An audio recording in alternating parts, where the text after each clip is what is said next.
Hello दोस्तों, welcome to sleepy classes. तो आज के प्रीमिक्स में हम आपके पॉलिटी से जो रिलेटेड आपके एमसीक्यूज हैं प्री बेस्ड, आज हम वो डिस्कस करेंगे। ठीक है जी। तो पहले क्वेश्चन से देखते हैं। यहाँ बात हो रही है फ्रंटियर हाईवे प्रोजेक्ट्स के बारे में और आपको बताना है कौन कौन सी स्टेटमेंट्स आपकी करेक्ट हैं। तो पहली स्टेटमेंट में बात कर रहे हैं कि ये आपका कनेक्ट करेगा आंध्र प्रदेश में जो विजयनगर है उसको गुलमार्ग इन जम्मू एंड कश्मीर।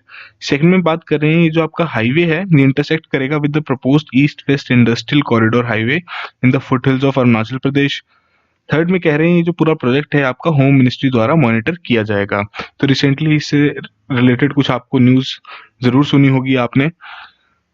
4 कोड्स यहाँ मेंशन्ड हैं, तो वीडियो पॉज कीजिए, उस क्वेश्चन को आंसर करने की कोशिश कीजिए। इसमें आपकी करेक्ट स्टेटमेंट सेकंड और थर्ड है। बेसिकली आपका जम्मू एंड कश्मीर तक तो जाएगा ही नहीं, और यहाँ पर जो विजयनगर मेंशन किया गया है ये आपका आंध्र प्रदेश में नहीं है। ठीक है जी।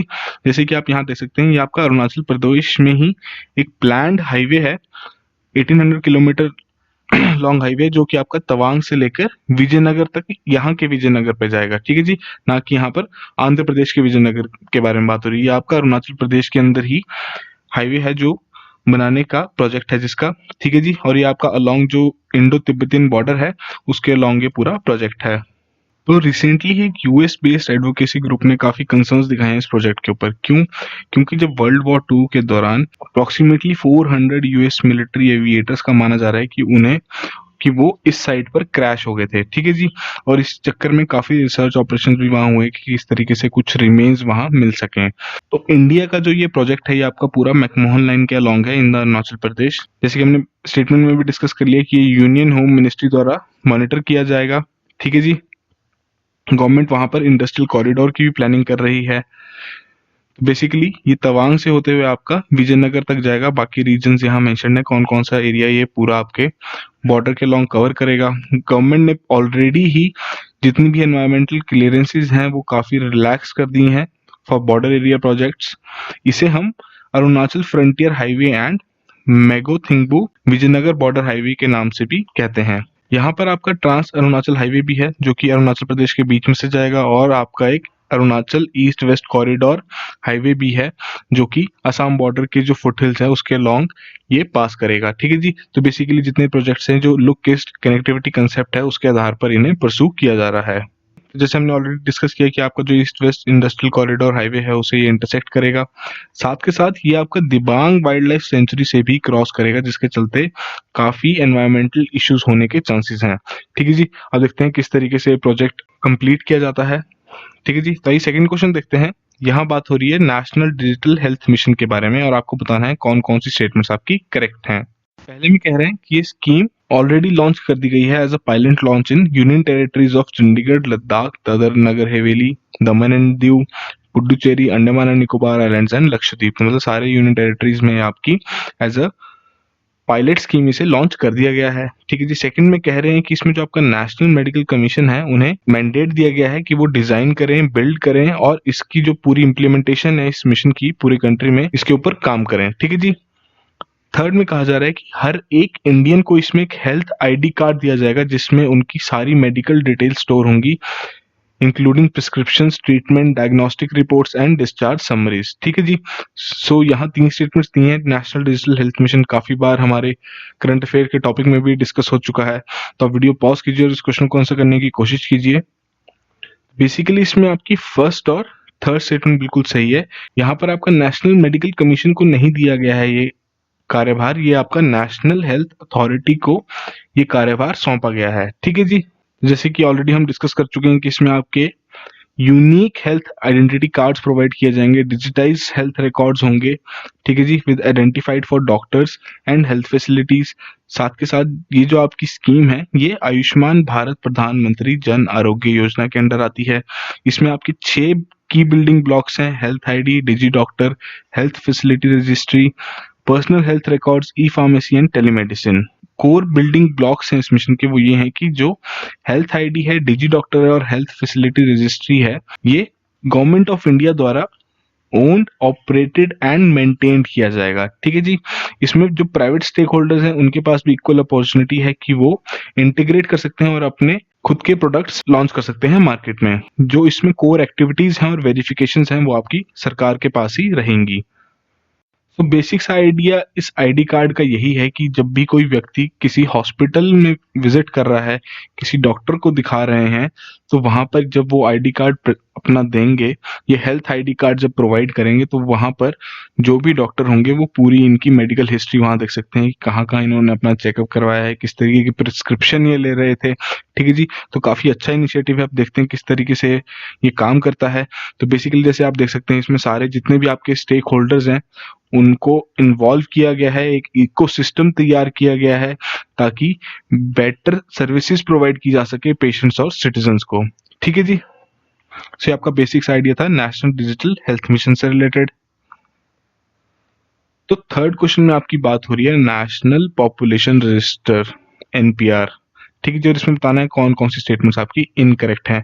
तो काफी बार ये टॉपिक कवर हो चुका है करंट अफेयर्स में, प्रीमिक्स प्रीक्योर में भी पहले ये डिस्कस हो चुका है। तो ये दोबारा देख लेते हैं क्या स्टेटमेंट दी गई हैं। पहले में बात कर रहे हैं कि जो एनपीआर है ये प्रिपेयर किया जा रहा है under the provisions of citizenship act of 1955 and citizenship registration of citizen and issue of national identity cards rules 2003। ठीक है जी, दूसरे में कह रहे हैं कि जो नेशनल पॉपुलेशन रजिस्टर है was first collected in 2010 and then updated in 2015। तो काफी सिंपल सा क्वेश्चन है, आप डेफिनेटली इसको अच्छे से मार्क कर सकते हैं। तो आप वीडियो पॉज कीजिए, इस क्वेश्चन को आंसर करने की कोशिश कीजिए। तो यहाँ आपकी दोनों ही स्टेटमेंट्स बिल्कुल सही हैं, सो डी ऑप्शन आपकी यहाँ करेक्ट होगी। कंटेक्स्ट के बारे में बात करें, क्वेश्चन कहाँ से लेके आए हैं, तो जो आपका office of registrar general of India है उन्होंने क्लैरिफाई किया है कि जो शेड्यूल है या जो क्वेश्चनेयर है of the national population register वो तैयार किया जा रहा है, फाइनलाइज करने की स्टेज पर है। ठीक है जी, और जो इन्फॉर्मेशन है about the expected date of first phase of census 2021 वो अभी तक अवेलेबल नहीं है। ठीक है जी, सो एनपीआर बेसिकली आपका रजिस्टर है of usual residents of the country. ये प्रिपेयर किया जा रहा है आपके लोकल लेवल पर, जैसे विलेज और सब टाउन लेवल हो गया, सब district, district state, national level पर अंडर द प्रोविजंस ऑफ, जैसे कि ऑलरेडी मेंशन है, citizenship act of 1995 and citizenship registration of citizens, issue of national identity cards rule of 2003। ठीक है जी, तो ये मैंडेटरी है हर एक रेजिडेंट के लिए इंडिया के कि वो रजिस्टर करे अपने आप को एनपीआर में। सो बेसिक सा ऑब्जेक्टिव इसका यही है कि कॉम्प्रिहेंसिव आइडेंटिटी डेटाबेस तैयार किया जा सके of every usual resident in the country. ये पॉइंट हम ऑलरेडी स्टेटमेंट में डिस्कस कर चुके हैं कि ये पहले 2010 में कलेक्ट किया गया था, फिर 2015 में अपडेट किया गया था। तो usual resident is defined for the purposes for NPR as a person who has resided in a local area for the past 6 months or more, or a person who intends to reside in that area for the next 6 months or more।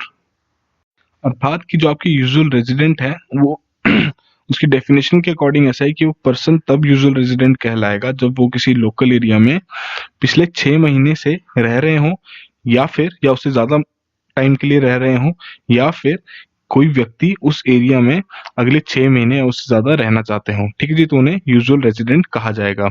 तो NPR basically आपकी एक pan India exercise है जिसमें Assam included नहीं है। इसके according काफी information collect की जाएगी regarding date, place of birth of the usual residents, mother and father, as well as his और her identity details like Aadhaar, passport, driving licence, voter ID. तो यूजुअल रेजिडेंट की जो डेफिनेशन है हम already discuss कर चुके हैं। जो भी डाटा रिकॉर्ड किया जाएगा वो will be recorded as declared by respondent and no proof और supporting documents will be sought. ठीक है जी, तो इसमें जो आधार, पासपोर्ट, ड्राइविंग लाइसेंस या वोटर आईडी की जो डिटेल्स देनी है वो वॉलंटरी है, मैंडेटरी नेचर का नहीं है ये। ठीक है जी, पैन डिटेल्स भी नहीं इसमें मैंडेटरी हैं। बायोमेट्रिक्स भी नहीं कलेक्ट किए जाएंगे एनपीआर के लिए, हालांकि अगर जरूरत पड़े तो जो आपका आधार पर डेटा अवेलेबल है वहां से वो कलेक्ट कर सकते हैं। ठीक है जी, सो बेसिक्स आइडिया था आपका एनपीआर से रिलेटेड। तो फोर्थ क्वेश्चन देखते हैं, यहाँ बात हो रही है लीलावती अवार्ड के बारे में। रिसेंटली ही आपने न्यूज में जरूर सुना होगा इसे। तो ये पूछ रहे हैं किस चीज से रिलेटेड है। पहला है विमेन एम्पावरमेंट, या फिर आपको जो सफाई मित्र सुरक्षा चैलेंज है उससे रिलेटेड है, वाटर कंजर्वेशन से रिलेटेड है, या फिर ये रिकॉग्निशन है इसरो द्वारा। ठीक है जी, तो आपने जरूर सुना होगा इसको। तो आप वीडियो पॉज कीजिए, इस क्वेश्चन को आंसर करने की कोशिश कीजिए। तो बेसिकली आपका विमेन एम्पावरमेंट से रिलेटेड है। ठीक है जी, तो जो आपके यूनियन मिनिस्टर है एजुकेशन के, उन्होंने वर्चुअली लॉन्च किया है लीलावती अवार्ड। और ये अवार्ड जो रखा गया है, इसका जो नामकरण किया गया है, एक 12th सेंचुरी की बुक है लीलावती, जिसके आधार पर इसका नाम रखा गया है। ये बुक लिखी गई थी मैथमेटिशियन भास्कर टू द्वारा, उनकी बेटी का नाम लीलावती था। ठीक है जी, तो ये basically all India council for technical education का एक इनोवेटिव एजुकेशन प्रोग्राम है जिसके तहत वो चाहते हैं कि विमेन और ज़्यादा एम्पावर्ड हों, ठीक है जी, जिसमें जितने भी स्टेक होल्डर्स हैं, specially girl students in the AICTE approved institutions, उन्हें एक अपॉर्चुनिटी मिलेगी कि वो प्रेजेंट कर सकते हैं solution to the prevalent issues of gender discrimination हो गया, इलिटरेसी हो गया, ठीक है, अनएम्प्लॉयमेंट, जितनी भी डिस्पैरिटीज है इकोनॉमिक या न्यूट्रिशनल, तो इन सभी से रिलेटेड अगर वो सोल्यूशंस प्रोवाइड करेंगे तो उसे हम कह सकते हैं कि इस अवार्ड के लिए नॉमिनेट किया जा सकता है। बेसिक्स ऑब्जेक्टिव इसके यहाँ आप पढ़ सकते हैं, क्लियरली मेंशन है कि जैसे कि पहली बात तो जागरूकता हो सभी लोगों में कि सैनिटेशन, हाइजीन, हेल्थ, न्यूट्रिशन से रिलेटेड, लिटरेसी, एम्प्लॉयमेंट, ठीक है जी, टेक्नोलॉजी से रिलेटेड जो आपका जेंडर इक्विटी के जो आइडियाज हैं उसे प्रमोट करें और प्रैक्टिस करें, ठीक है जी। सो ये बेसिक्स आइडिया है आपका रिलेटेड टू लीलावती अवार्ड। तो आइए आज का लास्ट क्वेश्चन देखते हैं, Shreya Singhal versus the union of India case is related to. तो आज ही हमने ये आपके प्री क्योर में डिस्कस किया है, तो अगर आपने लेक्चर अटेंड किया है तो आप बिल्कुल इजीली इस क्वेश्चन को सॉल्व कर सकते हैं। पहले ऑप्शन में कह रहे हैं कि आपका केस है सेक्सुअल हरासमेंट का, या फिर online speech and intermediary liability का, या फिर मेंटेनेंस लॉ सूट है, या फिर ये आपका related to basic structure doctrine है। तो आप वीडियो पॉज कीजिए, इस क्वेश्चन को आंसर करने की कोशिश कीजिए, बहुत सिंपल क्वेश्चन है। तो बिल्कुल सिंपल था इसका आंसर, ये आपका online speech and intermediary liability से ये रिलेटेड है। जो आपका सेक्शन 66A है इंफॉर्मेशन एंड टेक्नोलॉजी एक्ट का, उसके आधार पर अगर कोई भी इस तरीके के जो इंफॉर्मेशन रिलेटेड क्राइम्स हैं जिसमें आपकी इंफॉर्मेशन भेजी जाती है थ्रू कंप्यूटर रिसोर्स या फिर किसी भी कम्युनिकेशन डिवाइस के द्वारा, जो कि किसी दूसरे व्यक्ति को ऑफेंसिव लगे या डेरोगेटरी लगे, ठीक है जी, तो वो आपका उसमें प्रोसिक्यूशन हो सकता है और वो आपका एक पनिशेबल ऑफेंस है। तो Shreya Singhal versus union of India की इस केस की जो जजमेंट थी उसके आधार पर सुप्रीम कोर्ट ने ये कहा था कि ये जो सेक्शन 66A है, इसमें जो प्रोविजंस डाले गए हैं, जैसे कि आपका जो inconvenience, danger, obstruction and insult, ये बिल्कुल ही अनडिफाइंड एक्शंस हैं। तो ये आप जस्टिफाई नहीं कर सकते कि कोई भी केस इसके अंडर आ रहा है या नहीं, ठीक है जी। और जो आपका आर्टिकल 19 में जो फ्रीडम ऑफ स्पीच का राइट दिया गया है, ये उसे भी हम कह सकते हैं उसके भी ये अगेंस्ट है, ठीक है जी। सपोज कीजिए कोई व्यक्ति है, उनका किसी के साथ हम कह सकते हैं ऑनलाइन स्पैट चल रहा है किसी दूसरे पर्सन P2 के साथ, उन्हें वो चीज पसंद नहीं आई, वो कह देंगे कि it was kind of insulting और ऑफेंसिव, तो वो P2 as per section 66A इन्हें प्रोसिक्यूट कर सकते हैं, ठीक है जी। तो इसी चक्कर में कोर्ट ने ये इसे खारिज कर दिया था सेक्शन 66A को, और इसके आधार पर क्या हो सकता है कि जो भी लोकल अथॉरिटीज होंगे या लोकल पुलिस होगी, वो भी ऑटोनॉमसली इन तरीके के केसेस को प्रोसीड कर सकती हैं, ठीक है जी। मतलब अगर कोई भी पॉलिटिकल मास्टर उन्हें कुछ कह रहा है या किसी भी तरीके से कह रहा है कि अंडर सेक्शन 66 किसी को बुक कर लें या किसी पर प्रोसिक्यूशन शुरू कर दी जाए, तो इसमें काफी इजी हो गया था। इसी के लिए सुप्रीम कोर्ट ने ये पाया कि जो आपका सेक्शन 66A है, ये दोनों ही आर्टिकल 19 फ्री स्पीच और जो आपका आर्टिकल 21 है राइट टू लाइफ, ये इन दोनों के ही अगेंस्ट है, इसलिए इस पूरे प्रोविजन को सुप्रीम कोर्ट द्वारा हटा दिया गया था। उसके बाद सरकार ने एक एक्सपर्ट कमेटी अपॉइंट की थी जिसका नाम था TK विश्वनाथन कमेटी, तो आप इसके बारे में जरूर पढ़िए अच्छे से, ठीक है जी। बट रिसेंटली क्या हुआ है, केरला ने, जैसे कि आज हमने अपने प्रीक्योर में भी डिस्कस किया है कि एक सेक्शन इंक्लूड किया है 118A अपने स्टेट पुलिस एक्ट में, जो काफी मिलता जुलता है आपका सेक्शन 66A से, ठीक है। जब देखना यह है कि सुप्रीम कोर्ट इस पर किस तरीके से रिएक्ट करती है। सो आपके आज के 5 क्वेश्चंस थे, आई होप आपने 5 में से 5 स्कोर किया हो। अपना स्कोर कमेंट बॉक्स में जरूर लिखिए। जो आपका TK विश्वनाथन कमेटी है, क्या इनकी रिकमेंडेशंस रही, इसको जरूर अच्छे से पढ़िए, ठीक है जी। सो आज के लिए इतना ही। So all the very best.